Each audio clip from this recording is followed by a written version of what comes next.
Ey Hudayım rehmiyle vur gariplerin haline.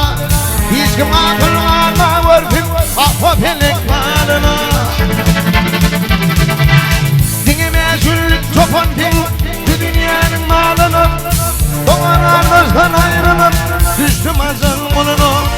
Üretim etkinlik Süleyman anı ayak dinleyene.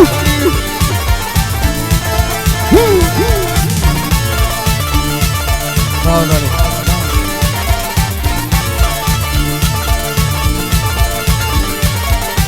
Şu dünyada yanlarlar, şu dünyada yanlarlar, dünyada kurarlar. Hayır gelinler, çayda karışıp koy tomaşan ilerler. Ve yetimin, akrifen, ahireti ilerler. İleri vay, ilkim ölüm gelerler. Akıl ettim hak bilir, o dünyada bu dünyada.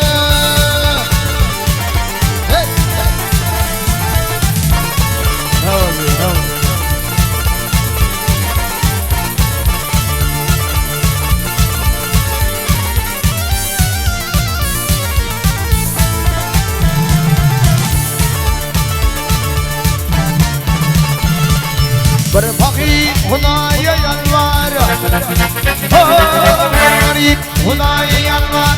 Minne ferdet yok deyip yine bir yığılmaz, yine oğul yok diyeri. Yine bir oğul var, minne devlet yok diyer. Yine bir şükür Huday edenine hak diyer. Akıl ettin hak bilir o dünyada bu dünyada.